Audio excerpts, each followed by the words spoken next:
एक ऐसी हीरोइन की बात करेंगे जो अपनी खूबसूरती के साथ साथ अपने तेवर से जानी जाती थी। तू देखता क्या है? एक बाजार तो तेरा पहले ही बंद है, दूसरा भी बंद कर दूंगी। अरे क्या बनवारी पे हाथ उठा रही है? माँ का दूध पिया है तो हाथ लगा कर देख साले। अरे ओ भीगे कपड़ों में जब यह एक्ट्रेस पर्दे पर आई तो लोगों ने उसे स्वर्ग से आई कोई अप्सरा मान लिया। वह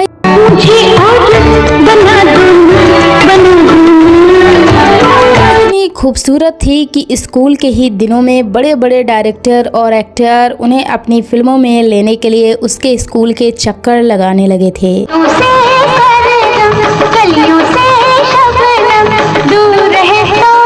जिसने राजेश खन्ना और यश चोपड़ा जैसे दिग्गजों के साथ काम करने से मना कर दिया।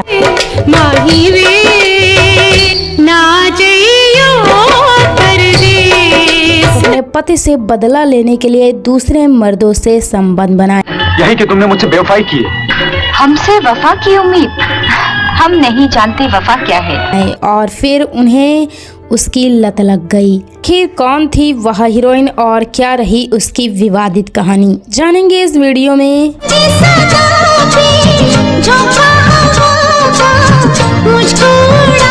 हम बात कर रहे हैं 80 और 90 के दशक की बॉलीवुड की सबसे चर्चित हीरोइन पूनम ढिल्लों की। पूनम का जन्म 18 अप्रैल 1962 को कानपुर में हुआ था। उनका परिवार बिहार का रहने वाला था, लेकिन पिता की नौकरी के चलते वह एक शहर से दूसरे शहर घूमते रहते थे। उनके पिता का नाम अमृत सिंह और मां का नाम कुरचन कौर था। वह कभी फिल्मों में काम नहीं करना चाहती थी। उनका सपना एक डॉक्टर बनने का था, लेकिन उनकी खूबसूरती तो जैसे बॉलीवुड के लिए ही बनी थी। राजेश खन्ना की एक फिल्म की शूटिंग एक बार कानपुर में चल रही थी। तब 8वीं की स्टूडेंट पूनम अपनी सहेलियों के साथ स्कूल ड्रेस में ही शूटिंग के सेट पर शूटिंग देखने के लिए गई थी। शूट के बाद जब राजेश खन्ना बैठे थे तो सबकी नजरें राजेश खन्ना पर थी, लेकिन खुद राजेश खन्ना की नजरें पूनम पर जाकर टिक गईं। उन्होंने इशारे से पूनम को पास बुलाया और उनसे कहा कि तुम्हारी आंखें बहुत अच्छी हैं, तुम मेरे साथ किसी फिल्म में काम करोगी? पूनम ढिल्लों ने सोचने के लिए 1 मिनट भी नहीं लिया और तुरंत जवाब दिया, मेरा मतलब है अगर मैं हॉस्टल लेट पहुंची तो वार्डन बहुत गुस्सा करेगी। मैं अभी छोटी बच्ची हूँ और मेरा पूरा फोकस सिर्फ पढ़ाई लिखाई पर है। अभी मैं फिल्मों में काम नहीं करना चाहती। राजेश खन्ना को जैसे एक्टर के ऑफर को यूं ठुकराना कोई आम बात नहीं थी, जिसे देखकर उनकी सहेलियां भी दंग रह गई थी, लेकिन खुद पूनम को इसके लिए कोई अफसोस नहीं हुआ था। और आगे चलकर उन्हीं के साथ पूनम ने लगभग 6 फिल्मों में काम किया। बात 1978 की है, जब चंडीगढ़ में मिस यंग इंडिया का आयोजन हो रहा था। तब पूनम को इसकी खबर लगी और उन्होंने अपनी सहेलियों के साथ इसे सामने से देखने का प्लान बनाया, लेकिन पता चला कि बाहरी लोगों को इसमें जाने की अनुमति नहीं है। तब ऐसे में क्या किया जाए, यह सोचकर आखिर पूनम ने बतौर पार्टिसिपेट इस कार्यक्रम में हिस्सा लेने की सोची और किस्मत उन पर ऐसी मेहरबान हुई कि सभी को पछाड़कर वह कंपटीशन ही जीत गईं और मिस इंडिया बन गईं। और इस तरह जिस कार्यक्रम को वो देखने गई थी उसकी वह विनर बन गईं और मिस इंडिया के खिताब से उन्हें नवाजा गया और पूरे देश की नज़रें उन पर टिक गईं। इसके बाद दिग्गज फिल्म मेकर यश चोपड़ा ने उन पर गौर किया और अपनी फिल्म त्रिशूल का ऑफर दे दिया। हालांकि पूनम ने उन्हें भी इनकार कर दिया और वो पढ़ाई करना चाहती थी।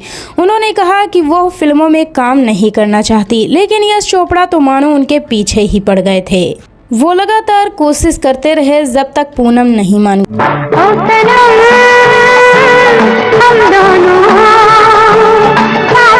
और आखिरकार पूनम ने भी हामी भर दी थी, लेकिन यह शर्त भी रखी थी कि वह सिर्फ स्कूल की छुट्टियों के दौरान ही शूटिंग करेंगी।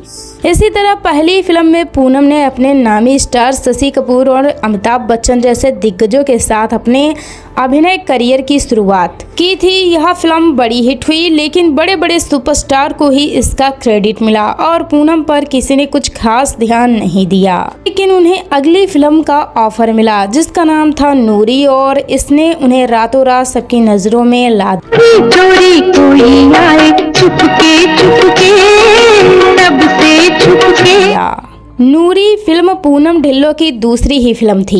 फारूक शेख फिल्म के लीड एक्टर थे। पूनम ने इस फिल्म में एक पहाड़ी लड़की का किरदार निभाया था। दिल पर आजा, दिल की प्यास बुझा जा रे। जो अपनी मां के गुजर जाने के बाद अपने पिता के साथ रहती है। फिल्म में फारूक के साथ उनकी सैड एक्टिंग वाली लव स्टोरी को लोगों ने खूब पसंद किया। एक ताज़ारीन बड़ी बड़ी आंखों वाली लड़की पूनम जब पर्दे पर आई तो दर्शकों और निर्माताओं को वो भा गई और पूनम के पास इसके बाद फिल्मों की लाइन लग गई। सनी देओल उस समय नौजवान हमें ऐसी कोई जगह नहीं है जहाँ प्यार करना जुर्म न समझा जाए थे और फिल्मों में नए नए आए थे और उन्हें पूनम के साथ फिल्म मिली सोनी महिवाल। रब मुझे माफ करे मेरा। सोनी महिवाल की शूटिंग के दौरान सोनी को गोद में उठाते ही सनी देओल गिर पड़े थे। यह किस्सा इतना मशहूर हुआ कि उस समय इसने खूब सुर्खियां बटोरी थी और इस पूरे गाने के दौरान एक बार भी दोबारा सनी देओल ने पूनम को नहीं उठाया। पूनम ढिल्लों को लेकर बहुत से किस्से हैं जिसमें शशि कपूर वाला किस्सा सबसे हैरान कर देता है। दरअसल पूनम ढिल्लों यश चोपड़ा की फिल्म की शूटिंग कर रही थी और इस फिल्म में हीरो थे शशि कपूर। फिल्म का एक सीन था जहां शशि कपूर को पूनम को थप्पड़ मारना था और जैसे ही यश चोपड़ा ने एक्शन बोला वैसे ही शशि कपूर ने पूनम को एक जोरदार थप्पड़ मार दिया, जिसके बाद पूनम हक्की बक्की रह गईं क्योंकि शशि कपूर ने उन्हें सच में यह थप्पड़ इतनी जोर से मारा था ताकि सीन रियल लग सके। हालांकि इसके बाद शशि कपूर ने पूनम से माफ़ी भी मांगी। शशि कपूर ने बताया था कि उसने ऐसा करने के लिए खुद यश चोपड़ा ने कहा था ताकि यह सीन ओरिजिनल लगे। इस चक्कर में पूनम को सच में थप्पड़ पड़ गया। नाना करते हुए फिल्म इंडस्ट्री में आई पूनम ने 80 से भी ज़्यादा फिल्मों में काम किया और पूनम की सबसे चर्चित फिल्मों में त्रिशूल, नूरी, रेड रोज, तेरी मेहरबानियाँ, सोनी महिवाल, तेरी कसम, बीबी ओ बीबी, कर्मा और नाम जैसी कई सुपरहिट फिल्में शामिल रही। वे नए दौर की फिल्मों में भी सक्रिय रहीं। मॉडलिंग से बॉलीवुड में आने वाली पूनम ने कई सफल फिल्में दी। इंडस्ट्री के पहले सुपरस्टार माने जाने वाले अभिनेता राजेश खन्ना के साथ भी उनकी जोड़ी को खूब पसंद किया गया। हम आपसे प्यार करते हैं, आपको बुरा तो नहीं लगा? जी नहीं। वे कितनी बोल्ड थी इसका अंदाजा इस बात से भी लगाया जा सकता है कि पहली ही फिल्म में उन्होंने स्विम सूट पहनना था। इसके बाद अमिताभ बच्चन के साथ आई फिल्म गिरफ्तार में भी वे स्विम सूट में नजर आई थी। पूनम ढिल्लों की लव लाइफ की बात करें तो उनकी ज़िंदगी में सबसे ज़्यादा ट्रेजिक यही रहा कि बम्बई में डायरेक्टर रमेश तलवार ऐसे पहले शख्स थे जिन्होंने पूनम ढिल्लों पर दिल हारा। पूनम उन्हें अपना अच्छा दोस्त मानती थी। एक दिन बातचीत में पूनम ने कहा था कि अब वे बम्बई में सेटल होना चाहती हैं और यह बात सुनते ही रमेश तलवार ने उन्हें बम्बई में बंगला गिफ्ट कर दिया। रमेश तलवार उनसे मोहब्बत करने लगे थे और पूनम ने भी इसका खूब फायदा उठाया था।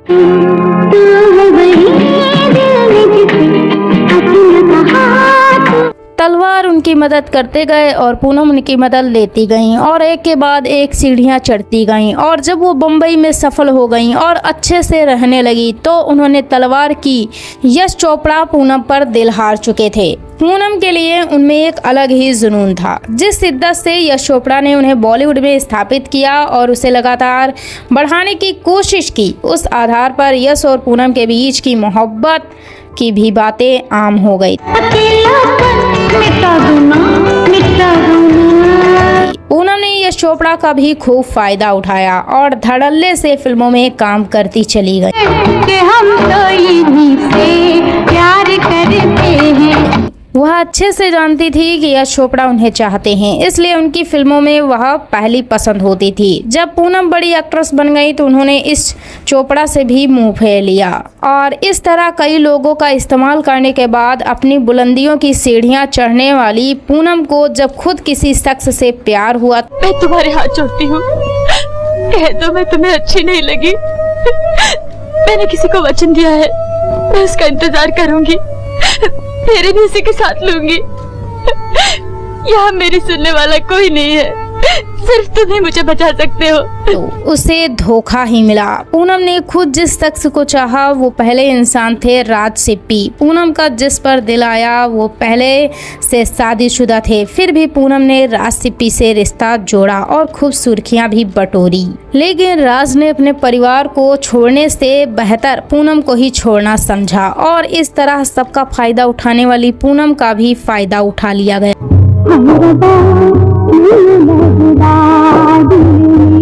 राज सिप्पी से ब्रेकअप के बाद पूनम दर्द से गुजर रही थी और उसी के आसपास उनके पिता का भी देहांत हो गया और पूनम के दिल पर दोहरी चोट लगी। इसी समय प्रोड्यूसर अशोक ठाकुरिया उनके जीवन में आए। अशोक रोजाना पूनम को गुलाब भेजने लगे। पूनम को भी उस दौरान दर्द से उभरने के लिए एक सहारे की जरूरत थी। यही बात उन्हें अशोक के करीब ले गई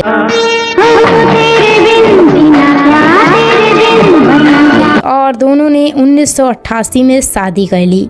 इस तरह पूनम मिसेस ठाकुर बन गईं। उनके 2 बच्चे हुए, अनमोल और पुलोमा। शादी के बाद पूनम ने फिल्मों से दूरी बना ली और अपने बच्चों की परवरिश में अपने आप को बिजी कर लिया। कुछ अरसे बाद पूनम ने यह महसूस किया कि ठाकुर के पास उनके लिए बिल्कुल भी समय नहीं होता था और वह उन्हें अवॉइड करते थे। शायद वह किसी और के साथ रिलेशनशिप में है। जब उन्हें इस बात का एहसास होने लगा कि जब उनकी पर्सनल और प्रोफेशनल दोनों तरह की जिंदगी लगभग खत्म होने लगी है और कई दिनों तक उनके पति ठाकुरिया उनसे दूर रहते हैं और वह घर में अकेली बोर होती रहती हैं।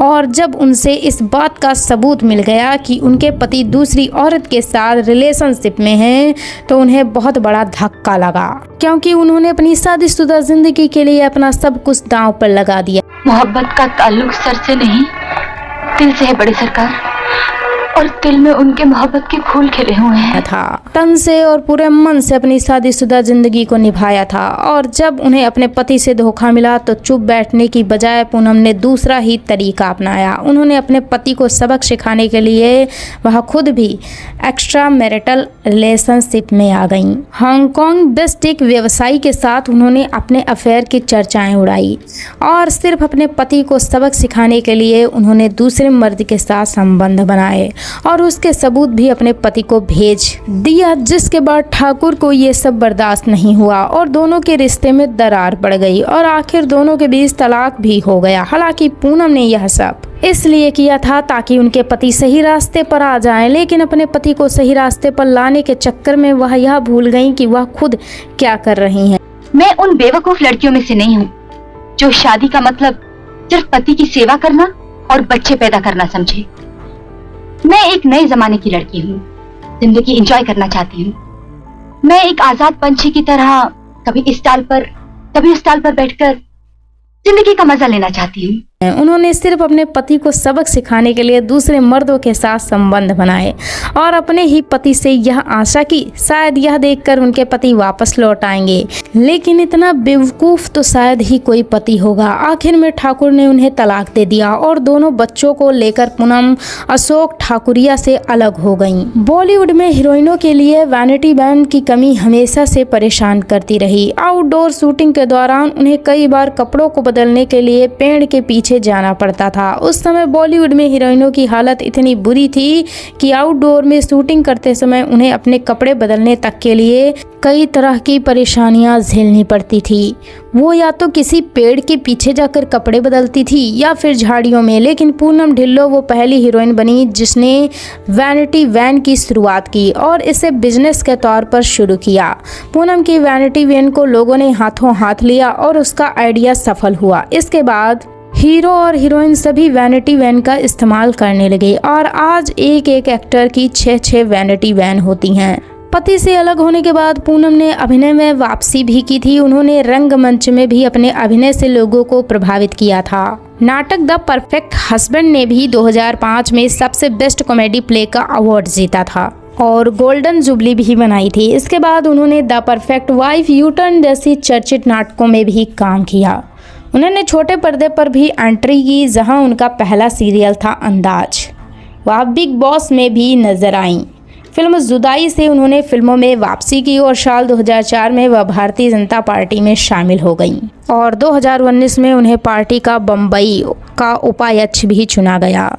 तो यह थी एक ऐसी हीरोइन जिसने सिर्फ अपने पति को सबक सिखाने के लिए एक ऐसा रास्ता अपनाया जिसने उसका सब कुछ छीन लिया। आया है संदेश